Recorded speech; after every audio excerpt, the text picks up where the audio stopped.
रुख करेंगे हम महेंद्रगढ़ का। हरियाणा के महेंद्रगढ़ में आज दौरे पर पहुंचे केंद्रीय गृह मंत्री अमित शाह और इस खास कार्यक्रम को नाम दिया गया है पिछड़ा वर्ग सम्मेलन।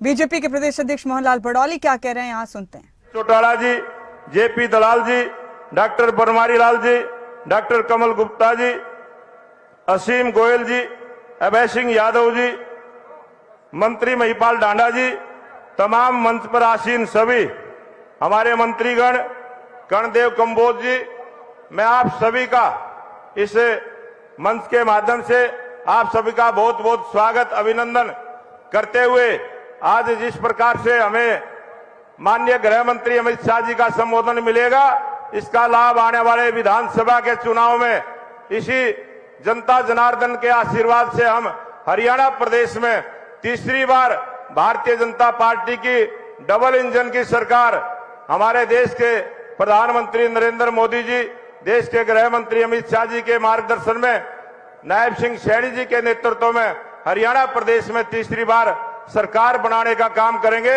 आप सबका बहुत बहुत धन्यवाद। जय हिंद, जय भारत। धन्यवाद। बहुत बहुत आभार माननीय श्री मोहनलाल बड़ौली जी का। माननीय केंद्रीय राज्य मंत्री स्वतंत्र प्रभार सांख्यिकी और कार्यक्रम क्रियान्वयन योजना मंत्रालय और राज्य मंत्री संस्कृति मंत्रालय भारत सरकार राव इंद्रजीत सिंह जी से मैं निवेदन करूंगा कि वे इस अवसर पर अपने संबोधन के लिए पधारें।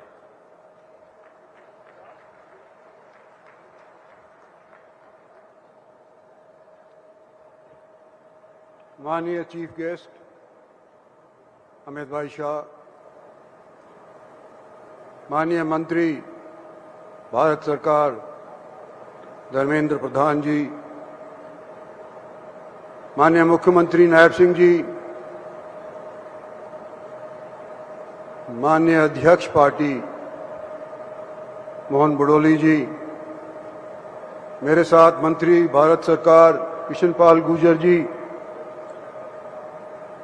मंचासीन सभी वरिष्ठ पार्टी के पदाधिकारीगण, मंचासीन सभी मंत्रीगण, मंचासीन सभी एमपी साहिबान, यहाँ महेंद्रगढ़ के अंदर पाली यूनिवर्सिटी के अंदर आई हुई इलाके की सरदारी, सम्मानित बुजुर्गों, माताओं, बहनों, मुझे खुशी है कि मैं आज आप लोगों की तरफ से हमारे होम मिनिस्टर साहब का महेंद्रगढ़ के अंदर स्वागत कर रहा हूं। अमित जी, दक्षिणी हरियाणा और हरियाणा का सबसे दक्षिण वाला जिला महेंद्रगढ़ जिला, आज आप यहां पर आए हैं, आपका स्वागत है। और इतिहास तो हरियाणा का आपको मालूम ही है, लेकिन फिर भी मैं दो चार लफ्ज कहना चाहता हूं कि ये जिला ऐसा जिला है जहां जब से नरेंद्र भाई मोदी को भारतीय जनता पार्टी ने बतौर प्राइम मिनिस्टर तजवीज किया था, उस दिन से आज तक इस जिले के लोगों ने और खास तौर पे यहाँ के ओबीसी और बीसी लोगों ने भारतीय जनता पार्टी का भरपूर दिल से स्वागत और समर्थन किया है। मैं ये भी बता देना चाहता हूं कि 2014 से पहले जब भारतीय जनता पार्टी ने यह फैसला किया कि नरेंद्र भाई मोदी को हम तजवीज करेंगे, भारत के प्रधानमंत्री के तौर के ऊपर इनको आगे करेंगे, उससे पहले जिस जिले से केवल एक ही भारतीय जनता पार्टी के बार बार एमएलए जीत करके आया करते थे और वो थे पंडित रामविलास शर्मा, जो अकेले ऐसे व्यक्ति थे जो इस जिले की सारी सीटों में से बार बार जीत करके आया करते थे। लेकिन जैसे ही 14 का चुनाव लोकसभा का संपन्न हुआ और उसके तुरंत बाद जब हरियाणा का चुनाव हुआ, इस जिले ने सारी की सारी सीट भारतीय जनता पार्टी की झोली के अंदर डाल दी 2014 के अंदर। और पहली मर्तबा हरियाणा के अंदर भारतीय जनता पार्टी अपने खुद के बलबूते के ऊपर सत्तासीन हुई। 5 साल शासन चला, और 19 के अंदर जब दोबारा से केंद्र के अंदर भारत सरकार को, नरेंद्र भाई मोदी को 304 भारतीय जनता पार्टी के एमपी मिले, तो हमारी नफरी 47 से घट करके 40 पर रह गई। लेकिन फिर भी जो और जिले थे उनसे अव्वल हमारा समर्थन इस जिले का रहा है।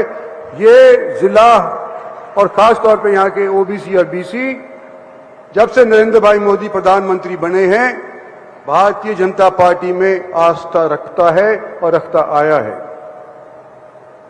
आज मैं एक चीज और कह करके अपना स्थान लूंगा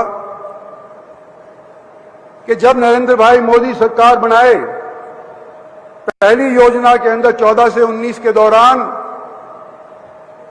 बैकवर्ड क्लासेस का संवैधानिक तौर के ऊपर एक कमीशन नहीं था। बैकवर्ड क्लास के लोग अगर कुछ गुजार करना चाहते थे भारत सरकार से, एसटी एससी कमीशन के मार्फत उनको गुहार लगानी पड़ती थी। और जो उस टाइम के अंदर 14 से पहले ओबीसी का दर्जा था, नॉन कॉन्स्टिट्यूशनल होने के बाद वजह से पूरा महत्व उसको नहीं मिलता था। नरेंद्र भाई मोदी एक ऐसे प्रधानमंत्री हैं और जिनकी सरकार में हालांकि हमारे अमित भाई शाह हैं तो बनिया बिरादरी से, लेकिन हम इनको चाणक्य मानते हैं हमारी पार्टी का, कि इन्होंने हमारी पार्टी को बार बार सत्तासीन के अंदर योगदान दिया है। साथियों, ये बैकवर्ड क्लासेस कमीशन का संवैधानिक दर्जा हमारी पार्टी के वजह से बैकवर्ड क्लासेस को सारे देश भर के अंदर मिला है। हरियाणा के अंदर थोड़ा अंतर रहा। भारत सरकार की तरफ से 8 लाख रुपए की जिसकी आमदन थी, उसको बैकवर्ड क्लास के रिजर्वेशन के तहत कंसीडर किया जाता था। ये कानून पहली योजना के अंदर 14 से लेकर के 19 वाली योजना के अंदर भारत सरकार ने पास कर दिया था। लेकिन हरियाणा के अंदर विडंबना यह रही कि हालांकि देश के अंदर 8 लाख की सूची के नीचे वालों को ओबीसी रिजर्वेशन मिला करता था, हरियाणा के अंदर यह किसी कारणवश नहीं लग पाया और यहां पर सीमा निर्धारित कर दी सिर्फ 6 लाख तक की। पिछले दिनों के अंदर हम चर्चाएं सुन रहे हैं और शायद ये आज के दिन हम सब उम्मीद भी कर रहे हैं कि हरियाणा को भी केंद्र सरकार की तर्ज के ऊपर बराबर का हिस्सा ओबीसी की रिजर्वेशन के अंदर मिले, 6 से बढ़ा करके इसको 8 लाख कर दिया जाए। इसी उम्मीद में मैं समझता हूं कि यहां पर इतने भारी तादाद के अंदर लोग आपके समर्थन और सहयोग के लिए आए हैं। मैं ज्यादा नहीं बोलना चाहता, सब हम आपकी बात सुनना चाहते हैं। आपका बार बार यहां पर स्वागत है। धन्यवाद और जय हिंद।